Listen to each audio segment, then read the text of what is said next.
بندوق کے سائے میں زبردستی نکاح، ایک لڑکی کی ٹوٹی ہوئی مگر مضبوط کہانی۔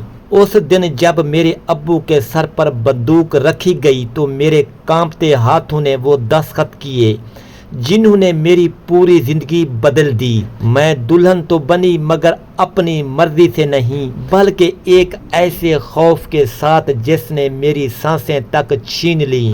مگر مجھے کیا معلوم تھا کہ یہی زبردستی کا نکاح ایک دن میری قسمت کا سب سے بڑا امتحان بھی بنے گا، اور شاید سب سے بڑی حقیقت بھی۔ میرا نام ہیرا تھا اور میں ایک عام سی لڑکی تھی، مگر میرے خواب عام نہیں تھے۔ میں یونیورسٹی کے آخری سال میں تھی اور ہمیشہ یہی سوچتی تھی کہ پڑھ لکھ کر اپنے والدین کا سہارا بنوں گی۔ اس دن بھی میں ہمیشہ کی طرح یونیورسٹی سے واپس آئی تھی، تھکی ہوئی مگر خوش، کیونکہ میرا آخری پیپر بہت اچھا ہوا تھا۔ مجھے کیا معلوم تھا کہ وہ دن میری زندگی کا رخ ہمیشہ کے لیے بدل دے گا۔ میں ابھی گھر کے دروازے کے اندر داخل ہی ہوئی تھی کہ اچانک باہر گاڑیوں کی تیز بریک لگنے کی آواز آئی۔ ایک لمحے میں 3-4 بڑی گاڑیاں ہمارے گھر کے سامنے آ کر رک گئیں۔ میرا دل زور زور سے دھڑکنے لگا جیسے کوئی انہونی ہونے والی ہو۔ میں کچھ سمجھ پاتی اس سے پہلے ہی چند لوگ زبردستی ہمارے گھر کے اندر داخل ہو گئے۔ ان کے ہاتھوں میں اسلحہ تھا اور آنکھوں میں عجیب سی سختی۔ انہوں نے آتے ہی میرے ابو کو پکڑ لیا اور ان پر بندوق تان دی۔ میری امی چیخنے لگی۔ میں کانپتے ہوئے ایک کونے میں کھڑی رہ گئی، میری ٹانگیں جیسے ساتھ چھوڑ گئی تھی۔ ایک آدمی آگے بڑھا اور نہایت سرد لہجے میں بولا، سیدھی طرح نکاح نامے پر دستخط کر دو ورنہ تمہارے باپ کو ابھی یہیں مار دیں گے۔ وہ الفاظ میرے کانوں میں ہتھوڑے کی طرح لگے، میری سانس رک گئی۔ میں نے اپنے ابو کی طرف دیکھا، ان کی آنکھوں میں خوف تھا مگر وہ مجھے دیکھ کر سر ہلا رہے تھے، جیسے کہہ رہے ہوں کہ کچھ نہ کرو۔ مگر میں بیٹی تھی، اپنے باپ کو اپنی آنکھوں کے سامنے مرتا کیسے دیکھ سکتی تھی؟ میرے ہاتھ کانپ رہے تھے، آنکھوں سے آنسو بہہ رہے تھے، مگر میں نے وہ کاغذ اٹھا لیا۔ قلم پکڑتے وقت ایسا لگ رہا تھا جیسے میں اپنی قسمت پر دستخط کر رہی ہوں۔ میں نے کانپتے ہاتھوں سے سائن کر دیے۔ جیسے ہی میں نے دستخط کیے وہ لوگ مطمئن ہو گئے۔ اگلے ہی لمحے انہوں نے مجھے بازو سے پکڑا اور زبردستی باہر لے گئے۔ امی کی چیخیں، ابو کی بے بسی، سب کچھ پیچھے رہ گیا اور میں ایک اجنبی گاڑی میں بیٹھی تھی۔ میرا دل چاہ رہا تھا کہ میں چیخوں، بھاگ جاؤں، مگر سب کچھ بے بس تھا۔ گاڑی تیزی سے شہر سے باہر نکل گئی۔ کچھ دیر بعد ہم ایک بڑی حویلی نما گھر کے سامنے رکے۔ مجھے اندر لے جایا گیا جہاں ہر چیز بہت سجی ہوئی تھی۔ کمرہ پھولوں سے سجا ہوا تھا جیسے کوئی خوشی کا موقع ہو، مگر میرے لیے وہ سب ایک ڈراؤنا خواب تھا۔ مجھے زبردستی ایک بستر پر بٹھا دیا گیا۔ میرا دل اتنا زور سے دھڑک رہا تھا کہ مجھے اپنی ہی آواز سنائی دے رہی تھی۔ میں مسلسل دعا کر رہی تھی کہ یا اللہ مجھے اس عذاب سے نکال لے۔ اچانک دروازہ کھلا اور ایک شخص اندر داخل ہوا۔ میں نے جیسے ہی اس کی طرف دیکھا میرے ہوش اڑ گئے۔ وہ وہی شخص تھا جو پچھلے کئی دنوں سے میرا پیچھا کر رہا تھا۔ وہ آہستہ آہستہ میرے قریب آیا۔ اس کے چہرے پر ایک عجیب سا سکون تھا، جیسے اس نے کوئی بہت بڑی کامیابی حاصل کر لی ہو۔ وہ بولا، ڈرو مت، میں نے تمہیں حاصل کرنے کے لیے بہت کچھ کیا ہے، تمہیں کچھ نہیں ہوگا۔ اس کے الفاظ میرے لیے کسی زہر سے کم نہیں تھے۔ میں نے ہمت کر کے کہا، یہ زبردستی ہے، یہ نکاح نہیں، ظلم ہے۔ وہ چند لمحے خاموش رہا، پھر بولا، تمہیں وقت لگے گا سمجھنے میں، مگر ایک دن تم خود مان جاؤ گی۔ اس رات میں نے پہلی بار خود کو مکمل بے بس محسوس کیا۔ ایک طرف خوف، دوسری طرف نفرت، اور درمیان میں میرا ٹوٹا ہوا وجود۔ مجھے نہیں معلوم تھا کہ یہ سب یہاں ختم ہوگا یا ابھی اصل آزمائش شروع ہوئی ہے۔ وہ رات میرے لیے ختم ہونے کا نام ہی نہیں لے رہی تھی۔ میں بستر کے ایک کونے میں سمیٹ کر بیٹھی رہی اور ہر لمحہ یہی سوچتی رہی کہ آخر میرے ساتھ یہ سب کیوں ہوا؟ میں نے ایسا کیا کیا تھا جو مجھے اس عذاب سے گزرنا پڑ رہا تھا؟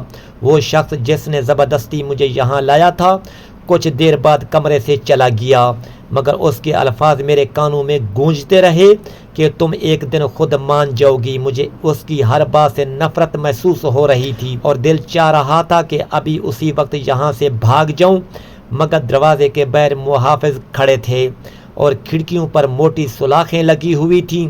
یہ جگہ کسی قید خانے سے کم نہیں تھی۔ صبح ہوئی تو ایک نوکرانی کمرے میں آئی۔ اس نے نرم لہجے میں کہا کہ بی بی جی کچھ کھا لیں۔ میں نے اس کی طرف دیکھا اور آنکھوں میں آنسو لیے کہا کہ مجھے کچھ نہیں چاہیے، مجھے صرف یہاں سے جانا ہے۔ وہ بے بس ہو کر مجھے دیکھتی رہی جیسے وہ بھی کچھ نہیں کر سکتی تھی۔ اس نے آہستہ سے کہا کہ یہاں سے کوئی آسانی سے نہیں جا سکتا۔ یہ سن کر میرا دل مزید بیٹھ گیا۔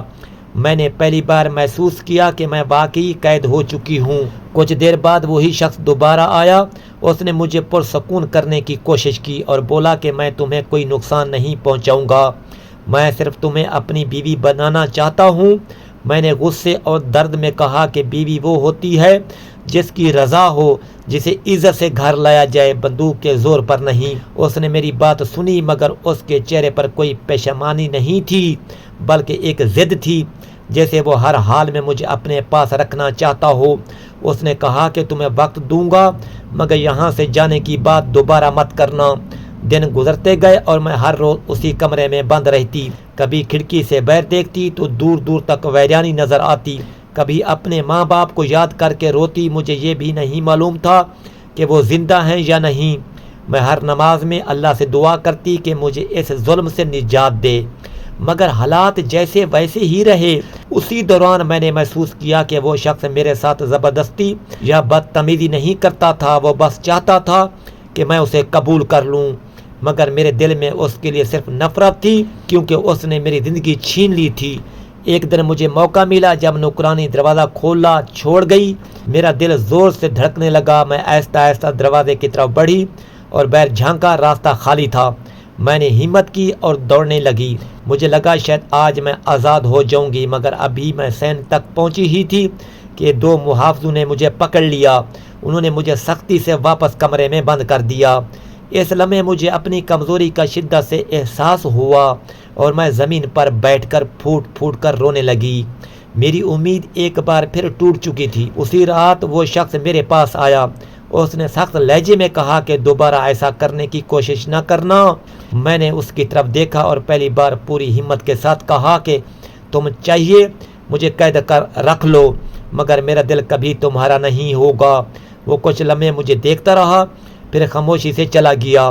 اس کی آنکھوں میں پہلی بار بے بسی نظر آئی، جیسے وہ سمجھ رہا ہو کہ زبردستی محبت حاصل نہیں کی جا سکتی، مگر پھر بھی وہ مجھے چھوڑنے کو تیار نہیں تھا۔ میں ہر گزرتے دن کے ساتھ اندر سے ٹوٹتی جا رہی تھی، مگر کہیں نہ کہیں میرے دل میں ایک امید ابھی بھی زندہ تھی کہ شاید اللہ میرے لیے کوئی راستہ نکال دے۔ مجھے نہیں معلوم تھا کہ آنے والے دن میری زندگی کو کس طرف لے جائیں گے، مگر یہ ضرور جانتی تھی کہ یہ کہانی ابھی ختم نہیں ہوئی، بلکہ اصل امتحان تو اب شروع ہونے والا ہے۔ کئی ہفتے اسی بے بسی میں گزر گئے۔ میں ہر دن اپنے آپ کو سنبھالنے کی کوشش کرتی، مگر اندر سے ٹوٹتی جا رہی تھی۔ مگر انہی دنوں میں ایک بات محسوس کی کہ وہ شخص جس نے مجھے زبردستی یہاں لایا تھا اب پہلے جیسا سخت نہیں رہا تھا۔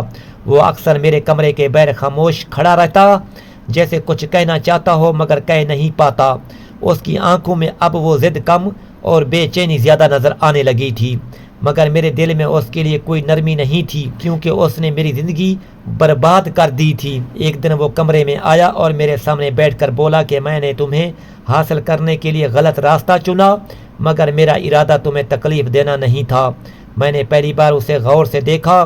اس کے چہرے پر پچھتاوے کے آثار تھے، مگر میرے دل کا زخم اتنا گہرا تھا کہ میں اس کی کسی بات پر یقین نہیں کر سکتی تھی۔ میں نے صاف کہا کہ غلطی مان لینے سے سب ٹھیک نہیں ہو جاتا، کچھ زخم ایسے ہوتے ہیں جو کبھی نہیں بھرتے۔ وہ خاموش ہو گیا اور کچھ دیر بعد چلا گیا، مگر اس دن کے بعد اس کا رویہ اور بدل گیا۔